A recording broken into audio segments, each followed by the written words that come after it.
one's named Novak Djokovic. We know from what we looked at that Fed is hitting with a conservative grip, actually more conservative than his ground stroke grip. We know that Djokovic and Nadal both use more extreme ground stroke grips than Federer, what I would call extreme semi-Western grips, if that makes sense, with most, but definitely not all of the hand shifted under the handle, okay? But what about on the returns? Well, interestingly, both players return with the same grips they use on the regular forehands. So think about it now. Federer, the player with the most conservative forehand grip, becomes even more conservative on the return. And the other two guys we're going to look at, Novak and Rafa, these are the players with the most extreme forehand grips on the ground strokes, and they stay the same on the returns. So again, it's hard to find one answer. So let's start though, before we look at the footage at defining these grips. I think everyone would agree that Rafa has, quote, an extreme grip. Interestingly, not everyone thinks that about Djokovic, but you can see it pretty clearly in the footage. So again with the bevels, right? 1, 2, 3, 4, and then underneath is 5, okay? If you look at Novak, index knuckle is about on 4, and heel pad is roughly on 5, okay? So that's Novak.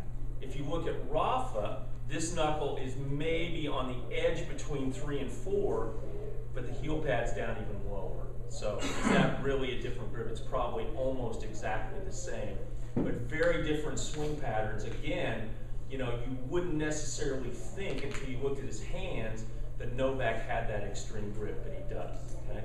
But we're gonna see that there's some consequences in terms of the spin values and what happens on the returns to all that.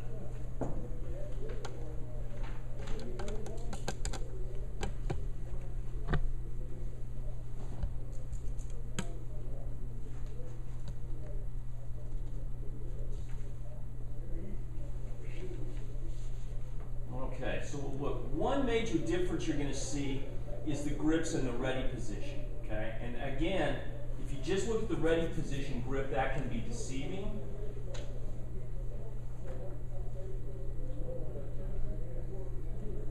It's happening here.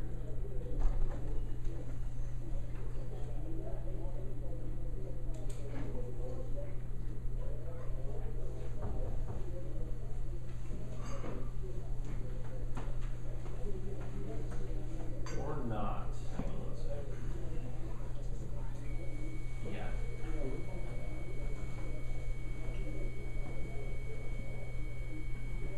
We'll rewind the tape and see if that works a little better.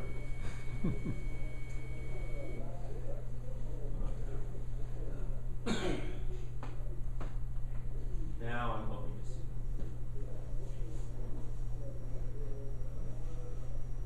There we go.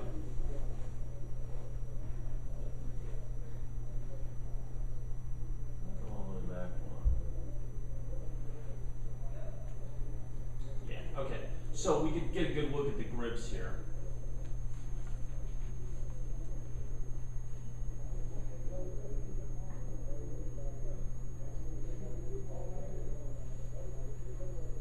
And then, interestingly, look how extreme his grip really is. There's another view of it. And there's one of Rafa. See that outside backswing? We'll talk about that in a second. Here's another one. So, let's talk about the spin differences, okay? We have fewer incidences on the return, so I think we have to be a little careful about the conclusions. But interestingly, if you look at the ground strokes, even though Novak has that more extreme grip, his spin rates are about the same as Federer. Less than 3,000, something around averaging 27. Again, there's always a range. You can find them down there, you know, like 1,200, 1,500. You can find them up there close to 5,000. but most of them tend to cluster around the averages, right? And what you see with the ground strokes is that Djokovic is about the same as Fed, around 2,700. Nadal is about 20% higher at about 3,300. So 600 RPM, maybe that's not a lot, but think about it, 20% difference in a pro sport, that's a huge increment of difference between top players. Now, what about the returns? The interesting thing is that the same ratios seem to apply. We said that Fed was about 900 to 1,000 on his returns, okay? It's about the same for Djokovic. We said that Nadal was about 20% higher on his ground strokes. It's about the same on the returns. He's about 20% higher. So 900 for Djokovic, and for Fed about 1,100 to 1,200 for Nadal. If you look at the second serves, Djokovic, it's the same. Djokovic and Fed are around 1,400 RPMs on the second serve, and Nadal is almost double that at about 2,800. Okay? So again, Fed has an Eastern grip and is hitting the same return spin as Djokovic, whose grip is extreme as Nadal. Nadal has the same grip as Djokovic, but is hitting far more spin, right? So how do we account for that? Is it technical? Is it tactical? Or is it really something else? And I think that one of the factors that's definitely going into this is contact height. That's pretty high. And guess what? Look where he's standing. So that's what I was saying about the serve. Now, typically here,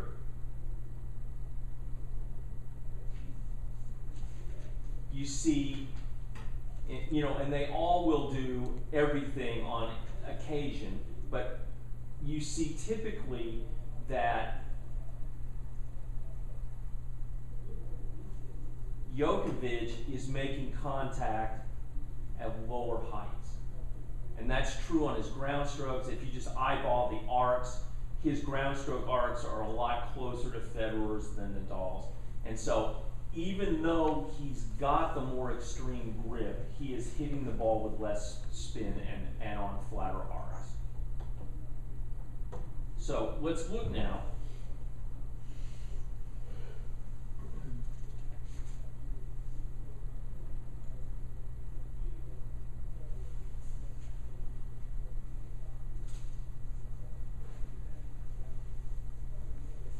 Here's another look at it.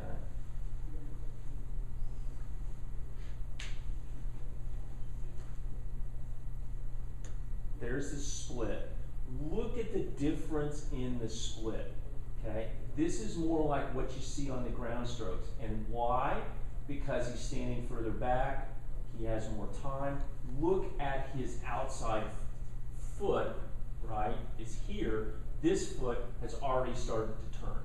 And we see that on the ground strokes, right? That the unit turn has started before he lands his split.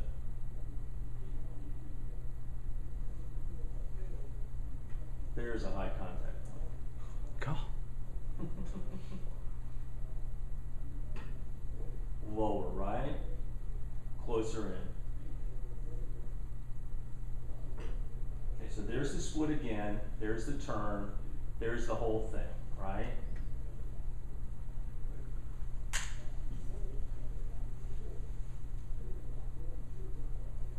So it's not all about the grip when it comes to spin, is it? Oh, that's interesting. There we go. Okay, so now, here's an interesting shot, a wide shot. Let's look at the timing of the split step, okay? This is a little grainy, but I think we'll still be able to see it. Wow, that's almost artistic. Okay, so there it comes. Okay, so look right there. Watch when this happens. There's the hit. There's the split. So the ball's somewhere, you know, on the way there. So he's starting the split at about the hit. He's landing the split, right? And then there's the turn. So here's how he does it, okay? And again, he tends to land, you know, would you say that's about as wide as Fed, right? And also landing with both feet, tips of the toes pointing. This guy, right? He started his unit turn in the landing. Here's this guy again, right? I think that is the widest split. I've got a question. What do you think that's because he's further back, or he's reading the serve sooner? You know, is he split stepping later? What's that? Is he split step fractionally later? These are good questions. I think it's because he's further back and he's going to take a bigger body turn, and so therefore, to get that bigger body turn in that smaller interval, okay, he has a little bit more time, okay, and because he's going to take a bigger body turn, it starts sooner. I doubt if he was here, first of all, he wouldn't sit to watch this, but if we had him, say, handcuffed to the chair, and he said, well, Rafa, you know, when did you decide to start turning that outside foot in your return? He would go, please let me leave now, right? So, but yeah, I think that's what's happening.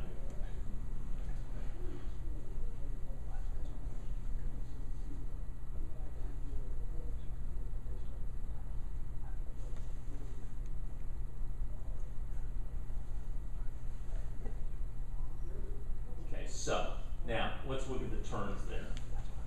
Look at how similar this one is to what we just saw with Fed. So can you see, come on, pause. Let's come back. Can you see those elements that we were looking at, right? Swivel steps with the feet in place, wide open stance, and look at the racket tip, right? Is it doing something similar to what we saw with Fed? Yeah.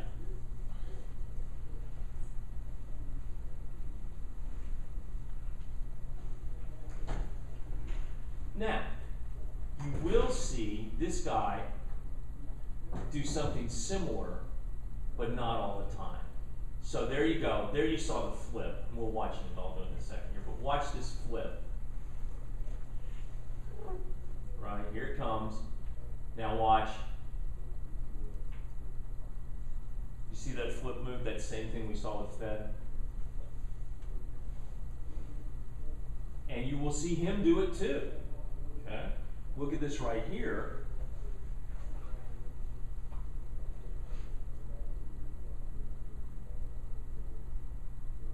So again, there's no one solution. It's a question of what they're all doing and when. Now look right there on that one, that the butt actually squares up.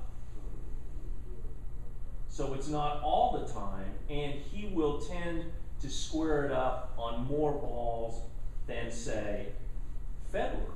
But look right there, that's more of a ground stroke butt cap position, isn't it?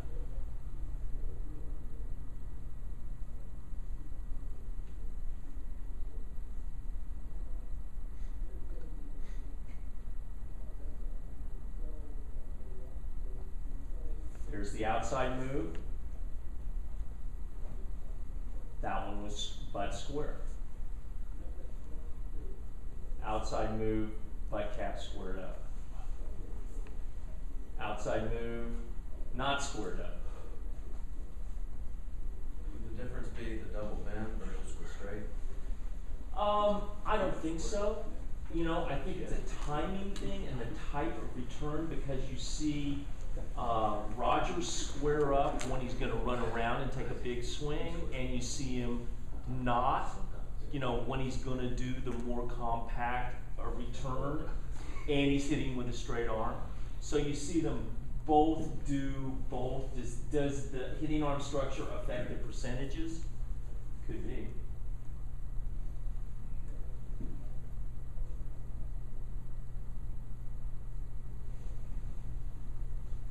So there.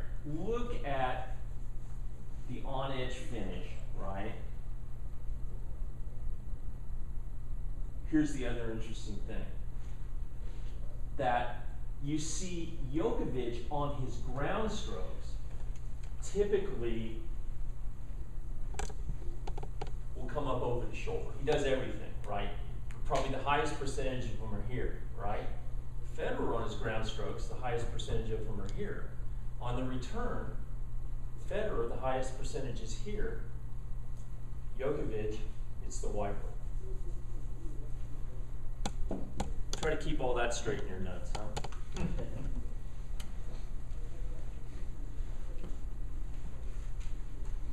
And then we have this, right? Just what our friend was saying, right? Hold on, back. The upward swing is so severe that he has to go up and over. Now, is that a ground stroke or is that a return? That's actually a return, right? Look how far back he's standing. And now, from this position, you really would, if you didn't know, have a hard time distinguishing this from a ground stroke, because look, the turn's bigger, the left arm stretches more. Look at the stance. Instead of it being the pivot step where the feet basically fully open, he's in a semi-open stance.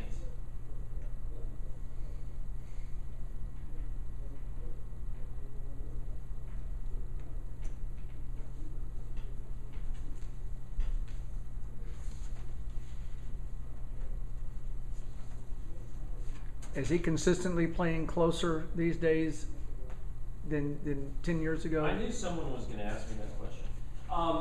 I don't know. You know, seems that way, but you know, what I guess the only point that I can make is that he has a range of things he does depending on where he is, and those things will be different compared to where he is, based on where he is. So now look at the recovery step thing. It's interesting. Exact same principle, but for a lefty, it's different, right? Now, in the ad court, right? Again, look at the swings finish before the recovery step starts. In the ad court, he needs the big cross step to get back. In the deuce court, the recovery step is taking him to his recover position, and he can default. Here's one. Similar in some ways to that one we saw of Roger, where he's moving to get around the ball, right? And look right there.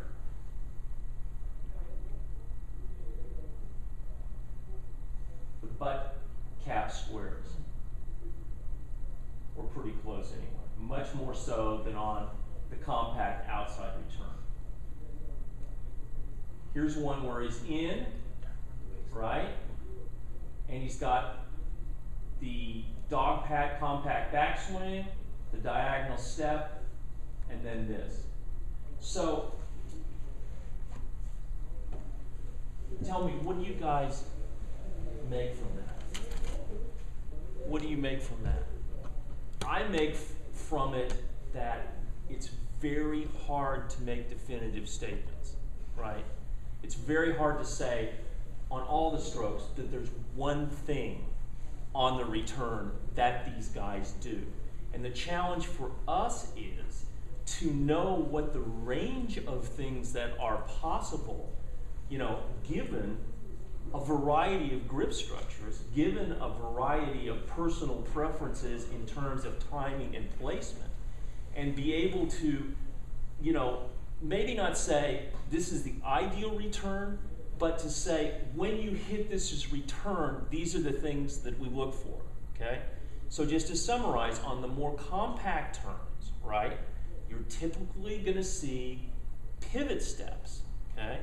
You're typically going to see an outside backswing where the butt cap doesn't square up. You're going to see the flip, but you could see a variety of finishes depending on the grip. You could see a classic finish or a big wiper or an over-the-head finish, okay? And then at the other end, you could see something that would be, as we saw, almost indistinguishable from a ground stroke, right? So I think that, you know, who's driving here? Is it the coach or the player? You know, you have to show something, but at a certain point, what is the preference going to be? Is that the right preference? Should they be pushed in another direction? You know, these are the decisions that you guys have to make every day. You know, I just think it's important to sort of be humbled by the complexity of the reality of what happens and feel confident that you have some sense of that reality in all circumstances and what the components would be. Comments, questions, thoughts? Yeah. In terms of translating this to working with students that we're teaching, Yeah. it could be anywhere from a 10-year-old who has tournament aspirations to a 6-year-old woman. I guess you really have to take into account just their physical abilities and Absolutely, absolutely. I mean, you're probably not going to have them stand 12 feet back with an extreme Western grip, but you may not have them 2 feet inside the baseline with an ultra compact outside backswing. You know, what I say is this, and we're just talking about the forehand return now, right? Is what is their normal forehand? Okay. So the first thing is, okay, if they try to return with their normal forehand, where do they want to go? What do they want to do? And then you have to evaluate from there. You know, do they want to stand way back? Do they want to stand in? What's the contact height that they like? And then from there, you can start to apply. Okay, well, if you're gonna typically try to stay back and hit defensive returns, you can use a bigger swing. If you're going to be in, then we should look at some of these elements in the compact backswing, the outside backswing. then of course it depends on who they're playing. Absolutely. And we see that, you know, Nadal's the master of that, right? Because we saw in that footage that many of his returns were hit at both ends of the extremes, right? Other thoughts, comments? Nadal does a lot of backspin off his forehand. He does a lot of chip returns. Absolutely, absolutely. And I've got a lot of footage of that on the site as well. But I decided that you know, we'd save that complexity for another time. So when do you do that? Here's the guy with the biggest topspin forehand in the game, and he's hitting underspin returns on his forehand. You know, how does that fit into the whole picture, right? You said who's the driver, coach, player. I think the server is the driver. Right, right. So what we don't see is the server on these returns. Speed, placement, so on and so forth is probably dictating. That's an excellent point. That's an excellent point. A lot of the choices are being dictated by them, even in the pro game. You're saying Nadal you'd have to tie him to a chair. Wouldn't the pros be breaking this down as specifically as you, or is it just? Oh, I don't think so. Really, it's just instinctual, is it, or just? You know, I always go back to 1984 when we did the first video with McEnroe and Lendl, right? And I was talking to John about, he got the idea, okay, well, I'm great, you're gonna film me and I'll be the model, okay, that's cool, right? But then as we talked about it more, it's like he had an insight, almost like he didn't want to have it. But he said, well, yeah, I mean, when I'm playing, I'll just see the shot flash across my mind and then I'll hit it. You know, I think that there is some type of instinctive, intuitive, genius ability that these guys have to assimilate, okay? okay, why is it that Brian Gordon only announced the ATP forehand a few years ago, but all the men have been doing it for a long time, and all doing it somewhat similarly? You know, there wasn't some type of information that percolated, you know, something in these guys either feeling or looking at other guys, they're able to do it. I think that, you know, the only exception to that is when they have a technical problem, you know, and like if you remember, a good example was Djokovic when Todd Martin was coaching him, and if you remember, Todd at the very end of his career changed to an abbreviated serve motion like Roddick, just loved it, and then I don't know. I never talked to Todd about this, but I don't know how he got hooked up with Djokovic in the first place, but tried to teach that to Novak, and it destroyed his serve, right? If you saw him at Indian Wells, I don't know, I'm bad on dates, but this was 4 or 5 years ago, he had this bizarre backswing and no racket drop. And what was really interesting was, I saw Todd at that time, and I gave him some footage of the, for want of a better term, fucked up Novak serve. And then they actually went on Tennis Player and looked at his serve from the old days when he had more of a pendulum windup. And like, my God, if we just go back to this, at least, you know, you'll be back where you were. So, you know, if a player knows he's got a bad technical problem, then he is more receptive to analytic intervention. Yeah. Okay, another quick break, and then we're on to the backhand stances.